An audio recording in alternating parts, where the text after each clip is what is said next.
627.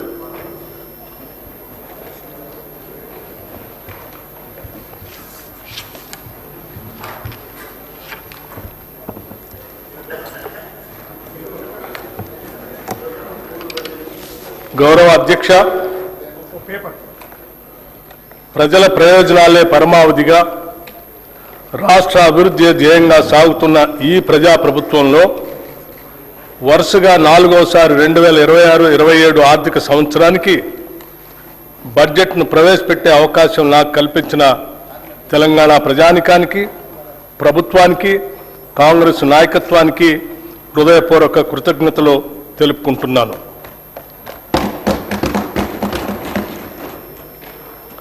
ప్రతి పౌరుడికి సామాజిక, ఆర్థిక, రాజకీయ న్యాయం అందించడమే పరిపాలన లక్ష్యం. డాక్టర్ బిఆర్ అంబేద్కర్ గారు అన్నట్లుగా డాక్టర్ బాబాసాహెబ్ అంబేద్కర్ చెప్పిన అడుగుజాడల్లోనే నడుస్తూ మా పాలన సాగిస్తున్నాం. మేం పాలకులం కాదు, ప్రజలకు సేవకులం. ప్రజలు మాకు అప్పగించిన ఈ అధికారాన్ని ఒక బాధ్యతగా భావించి ప్రజా సంక్షేమం, అభివృద్ధి ధ్యేయంగా రాష్ట్రాన్ని ప్రగతి పథంలో తీసుకుపోతున్నాం. మనల్ని మనం తెలుసుకునే ఉత్తమ మార్గం ఏమిటంటే ఇతరులకు సేవ చేయటంలో మనం మర్చిపోవటం అని ఆనాడు మహాత్మా గాంధీ చెప్పిన విషయాలను గుర్తు చేసుకుంటూ ఈ 2 ఏళ్ల పాలనలో ప్రజలకు మేమిచ్చిన వాగ్దానాలను, వారు మాపై పెట్టుకున్న ఆశలను సంతృప్తికరమైన స్థాయిలో నెరవేరుస్తూ వస్తున్నాం. గత ప్రభుత్వం చేసిన ఆర్థిక మరియు వ్యవస్థల విధ్వంసాన్ని సరిచేస్తూ పాత అప్పులను, వాటి వడ్డీలను కట్టుకుంటూనే పాలనను గాడిలో పెట్టాం. ఆర్థిక క్రమశిక్షణను పాటిస్తూనే ప్రజలకిచ్చిన వాగ్దానాలను నెరవేర్చడానికి శక్తి వంచన లేకుండా కృషి చేస్తున్నాం. అభివృద్ధిలో తెలంగాణ రాష్ట్రాన్ని దేశంలోనే నెంబర్ 1 స్థానంలో నిలబెట్టాలన్నదే మా లక్ష్యం. అందుకోసమే అహర్నిశలు శ్రమిస్తున్నాం. ఈ 2 ఏళ్లలోనే రాష్ట్రానికి రికార్డు స్థాయిలో పెట్టుబడులు తీసుకురాగలిగాం. ధీరోదాత్తుడు ఎన్నడూ తనకు ఎదురైన అవరోధాలకు బెదరుడు. అవరోధాలనే అవకాశాలుగా మలుచుకొని ముందుకు సాగుతాడు. మేమెంచుకున్న లక్ష్యాల వైపు అడుగులేయటంలో ఎన్ని అడ్డంకులు ఎదురైనా లెక్క చేయక ముందుకు సాగుతున్నాం. ప్రజల నుండి పన్నుల రూపంలో వచ్చిన సొమ్మును తిరిగి వారి అభ్యున్నతి కోసమే వెచ్చిస్తున్నాం. ప్రతి పైసాకు మేము కాపలాదారులుగా ఉంటున్నాం. ఆదర్శవంతమైన పాలనలో రాష్ట్రాన్ని దేశానికే తలమానికంగా నిలబెడుతున్నాం. సుస్థిర రాజకీయ వ్యవస్థ, పటిష్టమైన ప్రణాళిక, దూరదృష్టి, ప్రజలకు మేలు చేయాలనే పట్టుదల మమ్మల్ని నడిపిస్తున్నాయి. ప్రపంచ పరిస్థితులు ఏ విధంగా ఉన్నా తెలంగాణ ప్రజానికం పట్ల, వారి అభ్యున్నత పట్ల అత్యున్నతమైన చిత్తశుద్ధితో ఈ బడ్జెట్ని రూపకల్పన చేశాం. అధ్యక్ష, బడ్జెట్ అంటే సంఖ్యల చుట్టూ తిరిగే అంకెలు కాదు, ప్రజల చుట్టూ తిరిగే సంఖ్యలు. బడ్జెట్ ప్రజల జీవన స్థితిగతుల మార్పుకు దోహదపడే లెక్కలు.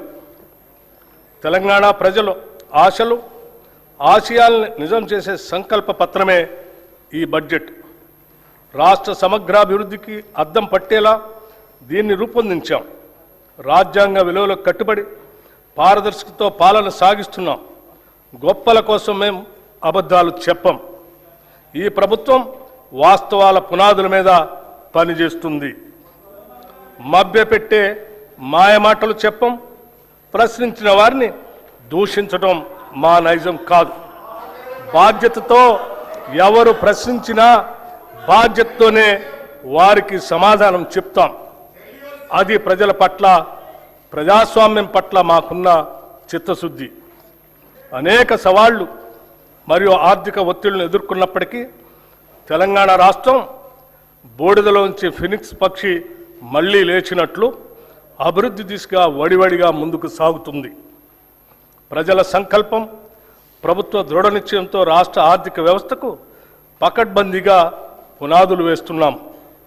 ఈ బడ్జెట్లో రైతు సంక్షేమం, మహిళల సాధికారిత, యువతకు ఉపాధి అవకాశాలు, నైపుణ్యాలతో కూడిన నాణ్యమైన విద్య, ఆరోగ్యం, విద్యార్థులకు పౌష్టికాహారం, మౌలిక వసతుల అభివృద్ధికి ప్రాధాన్యత ఇస్తూ తెలంగాణను సుస్థిరమైన అభివృద్ధి వైపుకు నడిపించేదిగా రూపొందించామని సగర్వంగా తెలియజేస్తున్నాం.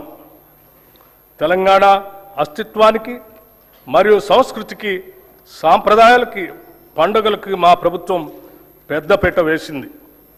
తెలంగాణ రాష్ట్ర అవతరణ దినోత్సవ రోజున కవులు, కళాకారులు, ప్రముఖులను మా ప్రభుత్వం సత్కరించింది. అందశ్రీ రచించిన జయ జయ హే తెలంగాణ గీతాన్ని రాష్ట్ర గీతంగా ప్రకటించాం. తెలంగాణ తల్లి విగ్రహాన్ని రైతు, శ్రామిక, మహిళా రూపురేఖలతో స్థానిక సంప్రదాయాలు ఉట్టిపడేలా రూపొందించాం. తెలంగాణలో అతిపెద్ద గిరిజన జాతర అయిన మేడారం సమ్మక్క సారలమ్మ జాతరను అత్యంత వైభవంగా నిర్వహించాం. వనదేవతల గద్దెల ప్రాంగణాన్ని చారిత్రక కట్టడాల మాదిరిగా రాతితో నిర్మించాం. కోయ వంశీయుల చరిత్రను ఈ ప్రాంగణం గోడలపై చిహ్నాలుగా, బొమ్మలుగా ఆదివాసీ పద్ధతిలో చెక్కించాం. తెలుగు చలనచిత్రాలకు తెలంగాణ గదర్ ఫిలిం అవార్డ్స్ పేరుతో అవార్డులు అందజేస్తున్నాం. ఆక్స్ఫర్డ్, స్టాన్ఫోర్డ్ యూనివర్సిటీల తరహాలో మన యూనివర్సిటీల్లో కూడా విద్యా ప్రమాణాలు పెంచాలని ప్రభుత్వం సంకల్పించింది.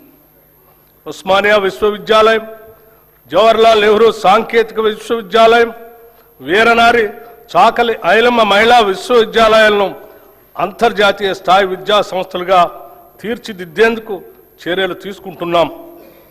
విద్యా, ఉద్యోగ అవకాశాలు మెరుగుపరచడం, పెట్టుబడులను ఆకర్షించడంపై మా ప్రభుత్వం ప్రత్యేక శ్రద్ధ కనపరిచింది. గౌరవ రాష్ట్ర ముఖ్యమంత్రి శ్రీ రేవంత్ రెడ్డి గారు మరియు గౌరవ మంత్రి శ్రీ దుద్దిళ్ల శ్రీధర్ బాబు గారు స్వయంగా జపాన్, సింగపూర్, దావోస్ పర్యటనకు వెళ్లి పారిశ్రామికవేత్తలతో సమావేశమై మెప్పించి ఒప్పించడం వల్ల గత 2 ఏళ్లలో లక్షల కోట్ల రూపాయలు పెట్టుబడుల్ని ఆకర్షించాం. రాష్ట్ర ఆర్థిక స్థితి 2025-26 ఆర్థిక సంవత్సరంలో తెలంగాణ స్థూల రాష్ట్ర దేశీయోత్పత్తి ప్రస్తుత ధరల ప్రకారం 17,82,198 కోట్ల రూపాయలు. గత సంవత్సరంతో పోలిస్తే వృద్ధి రేటు 10.7% నమోదైంది. ఇదే సమయంలో దేశ జీడిపి 3,57,13,886 కోట్ల రూపాయలు కాగా వృద్ధి రేటు 8% ఉంది. తెలంగాణ వృద్ధి రేటు దేశ సగటు వృద్ధి రేటు కంటే 2.7% ఎక్కువగా ఉంది. అదేవిధంగా దేశ జీడిపిలో రాష్ట్ర జిఎస్డిపి 5% వాటా కలిగి దేశానికి ఒక బలమైన గ్రోత్ ఇంజన్గా తెలంగాణ నిలుస్తుంది. భారతదేశ వృద్ధి రేటు తగ్గుతూ మందగమనంలో ఉన్నప్పటికీ మన రాష్ట్ర వృద్ధి రేటులో మెరుగైన పెరుగుదల కనపడుతుంది. ప్రస్తుత ధరల ప్రకారం 2024-25 ఆర్థిక సంవత్సరంలో 9.8% ఉన్న దేశ జీడిపి వృద్ధి రేటు 2025-26 నాటికి 8% పడిపోయింది. కానీ సరిగ్గా ఇదే సమయంలో తెలంగాణ రాష్ట్ర స్థూల రాష్ట్ర దేశీయోత్పత్తి వృద్ధి రేటు 2024-25లో 10.6% నుంచి 2025-26 నాటికి 10.7% పెరిగింది. దీని ద్వారా మన ప్రభుత్వం ఆచరిస్తున్న విధానాలు సరైన దిశలో ఉన్నాయని, అవి అభివృద్ధికి తోడ్పడుతున్నాయని అనటానికి నిదర్శనం. తలసరి ఆదాయం, రాష్ట్ర తలసరి ఆదాయం గణనీయంగా పెరిగింది. 2025-26 ఆర్థిక సంవత్సరంలో ప్రస్తుత ధరల ప్రకారం రాష్ట్ర తలసరి ఆదాయం 4,18,931 రూపాయలు కాగా వృద్ధి రేటు 10.2%. దేశ తలసరి ఆదాయం 2,19,575 రూపాయలు కాగా వృద్ధి రేటు కేవలం 6.9%. దేశ తలసరి ఆదాయంతో పోలిస్తే తెలంగాణ తలసరి ఆదాయం 1,99,356 రూపాయలు ఎక్కువ. అంటే 1.9 రెట్లు ఎక్కువగా ఉంది. డాక్టర్ ఏపీజే అబ్దుల్ కలాం గారు అన్నట్టు dream dream dream dreams transform into thoughts and thoughts result in action. ప్రస్తుతం $200 బిలియన్ గా ఉన్న ఆర్థిక వ్యవస్థను 2034 నాటికి $1 ట్రిలియన్ ఆర్థిక వ్యవస్థగా, 2047 నాటికి $3 ట్రిలియన్ ఆర్థిక వ్యవస్థగా తీర్చిదిద్దే ఒక మహత్తర లక్ష్యాన్ని నిర్దేశించుకున్నాం. ఈ లక్ష్యాన్ని సాధించడం కోసం విభాగాల వారీగా ప్రత్యేక ప్రణాళికలను రూపొందిస్తున్నాం. సెంట్రల్ స్పాన్సర్ స్కీమ్స్ గత ప్రభుత్వం 2014 నుంచి 2023 వరకు కేంద్ర ప్రాయోజిత పథకాలు సెంట్రల్ స్పాన్సర్ స్కీమ్స్ నిధులను సరైన రీతిలో వినియోగించలేదు. కేంద్రం నుంచి మంజూరైన నిధులను కూడా ఆయా పథకాల అమలుకు ఖర్చు చేయకుండా ఇతర అవసరాలకు నిధులు దారి మళ్లించడం వల్ల కేంద్రం నుంచి రావాల్సిన తదుపరి వాయిదాలు నిలిచిపోయి తెలంగాణకు తీరని నష్టం జరిగింది. మా ప్రభుత్వం అధికారంలోకి రాగానే ఈ పరిస్థితి వెంటనే గుర్తించి 2014-15 నుండి 2023-24 ఆర్థిక సంవత్సరం వరకు కేంద్ర ప్రాయోజిత పథకాల కింద బకాయి పడ్డ నిధులన్నింటినీ సంబంధిత శాఖలకు సుమారు 3,000 కోట్ల రూపాయలను ఈ ఆర్థిక సంవత్సరంలో విడుదల చేయటం జరిగింది. మన రాష్ట్ర అభివృద్ధి కోసం కోఆపరేటివ్ ఫెడరలిజం స్ఫూర్తితో కేంద్ర ప్రభుత్వంతో సత్సంబంధాలు కొనసాగిస్తూ 2021-22 సంవత్సరంలో రాష్ట్రానికి కేంద్ర ప్రాయోజిత పథకాల ద్వారా వచ్చిన నిధులు 4,826 కోట్ల రూపాయలు కాగా, మా ప్రభుత్వం ఈ ఆర్థిక సంవత్సరం ఇప్పటిదాకా 7,072 కోట్ల రూపాయలను సాధించింది. ఇదే ఒరవడిని కొనసాగిస్తూ మరిన్ని నిధులను సాధించడానికి రాష్ట్ర ప్రభుత్వం చిత్తశుద్ధితో ప్రయత్నిస్తుంది. అధ్యక్ష, రుణ పునర్వ్యవస్థీకరణ ఏ రాష్ట్రానికైనా ఆర్థిక క్రమశిక్షణ అనేది అభివృద్ధికి మూలాధారం. రాబడికి మించి చేసే అప్పులు ఆ ఆర్థిక వ్యవస్థ మనుగడనే ప్రశ్నార్థకం చేస్తాయి. గత ప్రభుత్వ హయాంలో పరిమితులకు మించి చేసిన అప్పుల కారణంగా రాష్ట్ర ఆర్థిక వ్యవస్థపై తీవ్ర భారం పడింది. ఈ తప్పిదాన్ని సరిదిద్దేందుకు గత ప్రభుత్వం అధిక వడ్డీకి తెచ్చిన ₹25,612 కోట్ల రుణాలను తక్కువ వడ్డీకి పునర్వ్యవస్థీకరించింది అని చెప్పడానికి సంతోషిస్తున్నాం. అంతేకాకుండా రుణ చెల్లింపుల వ్యవధిని పెంచి అసలు చెల్లించాల్సిన కాలాన్ని 20 నుంచి 39 సంవత్సరాలకి పొడిగించింది. ఈ రుణ పునర్వ్యవస్థీకరణ ద్వారా 2025-26 నుండి 2031-32 దాకా చెల్లించాల్సిన 34,058 కోట్ల రూపాయల నుంచి 11,915 కోట్లకు తగ్గింది. దీని ద్వారా రాష్ట్రానికి 22,142 కోట్ల రూపాయలు క్యాష్ అవుట్ఫ్లో తగ్గి నగదు వెసులుబాటు కలిగింది. గతంలో TUFIDC సంస్థ 10.2% వడ్డీతో తీసుకున్న 172.02 కోట్లు, తెలంగాణ రోడ్డు డెవలప్మెంట్ కార్పొరేషన్ 9.7% వడ్డీతో తీసుకున్న 2,204.06 కోట్ల రూపాయల రుణాలను 8.6% వడ్డీకి రీస్ట్రక్చర్ చేసుకున్నాము. దీని ద్వారా మొత్తంగా ఈ ఆర్థిక సంవత్సరంలో సుమారు 27,988 కోట్ల అధిక వడ్డీ రుణాలను తక్కువ వడ్డీకి మార్చుకున్నాం. 16వ ఆర్థిక సంఘం కేంద్రానికి పన్నుల రూపంలో మనం ఏటా 1,000 కోట్ల రూపాయల ఆదాయం సమకూరుస్తుంటే తిరిగి కేంద్ర పన్నుల పంపకాల ద్వారా మనకు ఇస్తున్నది మనం కట్టే ప్రతి రూపాయలో సగటున 42 పైసలే. జనాభా నియంత్రణ పాటిస్తూ సొంత రాబడి పెంచుకుంటూ దేశ ఆర్థిక వ్యవస్థ వెన్నెముకగా నిలుస్తున్న రాష్ట్రాలకు ఈ పంపకం ద్వారా తీవ్ర అన్యాయం జరుగుతూ వస్తుంది. ఈ చారిత్రక లోపాన్ని సరిదిద్దేందుకు మన ప్రభుత్వం 16వ ఆర్థిక సంఘం ముందు బలమైన వాదనను వినిపించింది.